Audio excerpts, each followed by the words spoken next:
America के ये जो लगातार दावे देख रहे हैं, कभी ईरान को लेकर, भारत को लेकर, मतलब दुनिया में जो हो रहा है वो सब उनके इशारों पर हो रहा है, वही सब कुछ लीड कर रहे हैं। क्या ये मैसेज देने की कोशिश है क्या? देखिए, इस टाइम डोनाल्ड ट्रंप साहब हैं। पहला जो उनका काल था वो तो अच्छा था लोगों से, मगर सेकंड कार्यकाल में आए तब तक वो एक तरह से, मैं तो ये कहूँगा, डिक्टेटर बन चुके हैं। वो हर किसी को अपने हिसाब से चलाना चाहते हैं, अपने अंडर दबा के चलाना चाहते हैं। तो उन्होंने जिस तरह से वेनेजुला पे जो किया है बिल्कुल ही सरासर गलत है। उन्होंने वहाँ अपनी ताकत का प्रयोग करके और वेनेजुला के राष्ट्रपति को रातों रात वहाँ से उठा लिया। तो ये तो एक डिक्टेटरशिप हो गई कि आप किसी भी देश को अपनी ताकत के बल पर दबा लोगे, उसको उठा ले जाओगे। और एक तरफ आप कह रहे हैं कि हम तो बहुत शांति के मसीहा हैं, मुझे शांति का पुरस्कार मिलना चाहिए। तो इसमें ये दिखाई देता है कि अमेरिका किसी भी कमजोर देश को ठीक से अपनी पूर्ण आज़ादी के साथ नहीं रहने देना चाहता। मगर दूसरी तरफ रसिया के साथ कह रहा है कि आप यूक्रेन के साथ युद्ध बंद करिए, और खुद आप एक कमजोर देश के राष्ट्रपति को रातों रात किडनैप करके अपने देश ले जा रहे। तो कुल कहना यह है कि ट्रंप इस टाइम जो कर रहे हैं वो डिक्टेटरशिप है, और ये बिल्कुल ठीक नहीं है। अगर आप ताकत में बड़े हैं, ताकतवर हैं, आपकी आर्मी तगड़ी है, आपकी इकोनॉमी एक अच्छी है, तो इसका मतलब यह नहीं कि कमजोर देशों को आप जीने नहीं दोगे। तो इसके ऊपर आप जो है ना, चर्चा शुरू हो गई है सारी दुनिया में, सभी देश चर्चा कर रहे हैं कि ऐसा नहीं होना चाहिए। इस हिसाब से कमजोर दोस्त तो कोई बचेंगे ही नहीं, सब अमेरिका या चीन दोनों दबा लेंगे, बाकी खत्म है सब। कमजोर देश या कमजोर किया जा रहा है पहले, उसके बाद ये हमले बोले जा रहे हैं, धावा बोला जा रहा है। देखिए, पहली बात तो कि समर्थ को नहीं दोष गुसाई, वो वाली बात है कि जो पावरफुल है उसके लिए कोई दोष नहीं लगता है। तो अमेरिका पावरफुल है तो अपनी पावर को देख यूज कर रहा है। बाकी बात जहां तक ईरान के, वेनेजुएला के साथ उनके अपने बहुत सारी मसले थे जो उन्होंने अपने तरीके से हल किए, लेकिन ईरान के साथ, ईरान में अमेरिका पहले नहीं आया, ईरान में जनता पहले आई है। ईरान में जो है अभी तक महिलाओं को दबाया जा रहा था, इतने सारे लॉज थे जो महिलाओं पे थोपे जा रहे थे, अपनी अलग फोर्सेज थी, मॉरल फोर्सेज थी जो एक तरीके से महिला कैसे रहेंगी इस सारी चीज़ पे। तो ये ईरान जो है आज नहीं सुलग रहा है, ये चिंगारी बहुत पहले लग चुकी थी। महिसा अमीनी को याद करिए कैसे उसको मार दिया गया था सिर्फ कि उसने हिजाब उतार दिया था अपना। तो ये सारी चीज़ें जो महिला फेस कर रही हैं, देखिए कहीं भी महिलाओं को जो बहुत ज़्यादा दबाएंगे आप तो वो क्रांति होगी, ऐसा नहीं है कि बच जाएंगे आप। देखिए यूरोप या अमेरिका को देख लीजिए, अगर जो आप क्रिश्चियनिटी को देखेंगे तो वहाँ भी महिलाओं को एक टाइम पे बहुत दबाया जाता था, लेकिन उनको समझ में आ गया कि भाई जितना दबाएंगे उतना ही ज़्यादा बगावत होगी, तो वो उससे बचने के लिए उन्होंने महिलाओं को अधिकार दिए। जबकि इंग्लैंड ने तो बहुत बाद में जाके अधिकार दिए महिलाओं को, तो फिर उसके बाद उनकी तरक्की देखिए।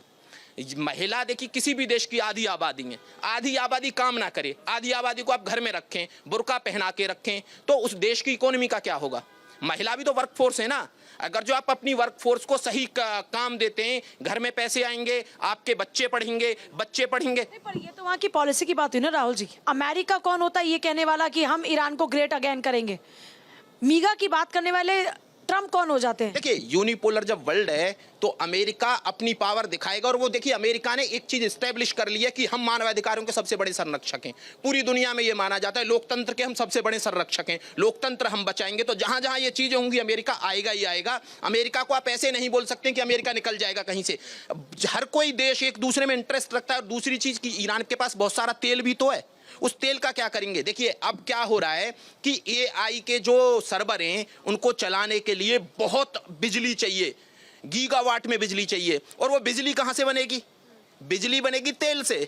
तो तेल बहुत बड़ी चीज है इस वक्त। एकदम बोल रहे थे ना कि रिन्यूएबल एनर्जी से ये सारी चीजें फतह कर लेंगे, ये हो जाएगा वो हो जाएगा, लेकिन जब से एआई आया है तो उनके सर्वरों को चलाने के लिए बहुत ज्यादा बिजली की खपत होती है, और बिजली को बनाने के लिए तेल की बहुत ज्यादा आवश्यकता है। और अमेरिका की जो $1 ट्रिलियन की कंपनी है वो सारी की सारी एआई में इस वक्त नंबर 1 नंबर 2, और एआई की एक रेस छुड़ चुकी है। तो ये भविष्य की लड़ाई है। आपको यही थोड़ी डेनमार्क क्यों दिख रहा है? डेनमार्क पे उनकी नजरें क्यों, जबकि वो तो उसका वो ग्रीनलैंड पे क्यों नजरें हैं?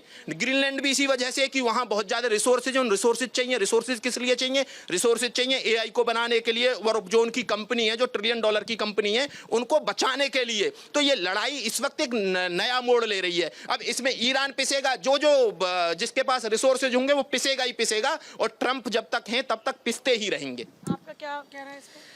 मैं यही कहूँगी कि कहीं न कहीं मुझे ऐसा लगता है कि सत्ता मिल जाने में वो थोड़ा-सा अपना मानसिक संतुलन खो बैठे हैं, तभी हम उनको डंकापति डोनाल्ड ट्रम्प कह रहे हैं कि खाली डंका बजा रहे हैं। और जहाँ तक हमारे मित्र बोल रहे थे मानवाधिकारों की कि अमेरिका मानवाधिकारों का संरक्षक है, बिल्कुल भी नहीं। अमेरिका सिर्फ अपने बारे में सोचता है, किसी के बारे में नहीं सोचता है। उसके लिए उसके हित सर्वोपरि हैं, चाहे पूरी दुनिया में किसी के साथ कुछ भी क्यों ना हो, ठीक है? और दूसरी बात ये आ जाती है कि महिलाओं का संरक्षण, महिलाओं की आज़ादी, महिलाओं के अधिकार, तो वो उस देश का आंतरिक मामला है। हम फिर इंटरनेशनल लॉज क्यों बना रहे हैं पूजा जी? इंटरनेशनल लॉज खत्म कर देनी चाहिए। यूएन का कोई मतलब ही नहीं रह जाता है, खत्म कर देते हैं। कहीं भी कहीं ना कहीं तो कुछ ना कुछ प्रदर्शन भी हो रहे होंगे, अत्याचार भी हो रहे होंगे, तो हम लोग जाकर के वहां पे उनके मामले सुलझाने लग जाएंगे। 1971 में बांग्लादेश ने भारत ने क्यों हस्तक्षेप किया था? उनका आंतरिक मामला था। वहां लोग मारे जा रहे थे, हमारे देश में आ रहे थे और महिलाओं के साथ प्रताड़ना कर रही थी वहां की आर्मी, पाकिस्तान की आर्मी, इसीलिए भारत ने हस्तक्षेप किया। अगर जो कहीं भी देखिए, ऐसे नहीं है कि आप बोल देंगे कि ये इंटरनेशनल लॉ है और यहां महिलाओं के साथ उत्पीड़न होता रहे, 3000 लोग गोली से मार दिए जाएं और कोई देश ना आए, ये नहीं होना चाहिए। ये देखिए, अगर जो आपको मानवाधिकारों की चिंता करनी है तो फिर तो कोई ना कोई आएगा। अगर जो आप ऐसे अपने लोगों को पीसते रहेंगे, मारते रहेंगे, क्या कर रहा है जो वहां का खाम नहीं है, वो मार रहा है ना लोगों को। अगर जब लोग आंदोलन कर रहे हैं अपने अधिकारों के लिए, या तो आप उनको अधिकार, अमेरिका को सही ठहरा रहे हैं ईरान में। देखिए, अमेरिका को आएगा ही आएगा, अमेरिका ऐसा नहीं है कि बच जाएगा। मैं सही और गलत की बात पूछ रही हूँ। आप कह रहे हैं आएगा, कोई सुपर पावर बन के अपनी ताकत का इस्तेमाल करे। चलो, आप कह रहे हो कि ईरान में आए, लेकिन सब जगह पर अमेरिका ही घुस जाए, ये सही है? देखिए, ऐसा नहीं है कि सब जगह घुसेगा, वो वहां घुसेगा जहां जहां उसने चिन्हित किया हुआ है। देखिए, आपको ये जो हमारे पास बांग्लादेश में क्रांति हुई, सत्ता परिवर्तन हो गया, नेपाल में हो गया, श्रीलंका में हो गया, ये भी तो हुआ है ना, हमारे पड़ोस में ही हो रहा है ना। तो ऐसा नहीं है कि अमेरिकन यहां नहीं थे, अमेरिकन भी करवा रहे थे यहां। लेकिन आप सिर्फ और सिर्फ ये बोल दें कि अमेरिका सब कुछ गलत ही कर रहा है, ऐसे नहीं हो सकता है। जो ईरान में महिलाओं को कितना दबाया गया है, कितनी महिलाओं का कत्लेआम किया गया, चौराहे पे खड़ा करके फांसी दे दी गई है, ये सिर्फ हिजाब उतारने पे। तो ये आप अपने धर्म के नाम पे हत्याओं को जायज नहीं ठहरा सकते कि हम एक अलग देश है, हत्याओं को जायज नहीं ठहरा सकते। अच्छा, एक बात बताइए, वेनेजुएला की बात करते हैं हम। वेनेजुएला में आधे लोग अमेरिका का स्वागत कर रहे हैं। जो वहां निकोलस मादुरो था, वो क्या कर रहा था? अपनी जिंदगी ऐश में कट रही है, बाकी इकोनॉमी बिल्कुल बर्बाद हो गई, जबकि वेनेजुएला के पास बहुत ज्यादा तेल है। उसके बाद भी वेनेजुएला बर्बाद था। लोग बोरी भर भर के नोट लेके जाते थे, वेनेजुएला की जो करेंसी थी, तब उनको खाना नसीब होता था। अब आप एक सरकार के तौर पे अपने लोगों को खाना ना दे पाए तो कोई ना कोई, पूरा विश्व ऐसा नहीं है कि आदर्शों से चलता है, यहाँ शक्ति से विश्व चलता है। अगर जो जिसके पास शक्ति है वो आएगा, अपने हित भी साधेगा। अमेरिका ने अपने हित साधे, तेल पे पूरा कब्जा है, तेल को बेचेगा, पैसे निकालेगा, पैसे कमाएगा, अपनी इकोनॉमी को स्ट्रेंथन करेगा। तो यहाँ पे ये बात मैं कहना चाहूँगी कि बिल्कुल हमें मतलब महिलाओं के मतलब अधिकारों की रक्षा करना है। मैं स्वयं एक महिला हूँ, लेकिन बात ये होती है ना कि आप फिर मानवाधिकारों की बात कर रहे हैं, तो बांग्लादेश में जब हिंदुओं पे अत्याचार हो रहा है तो उस मामले में फिर अमेरिका क्यों कुछ नहीं बोल रहा है? कम से कम बोले तो, गंभीरता तो दिखाएं।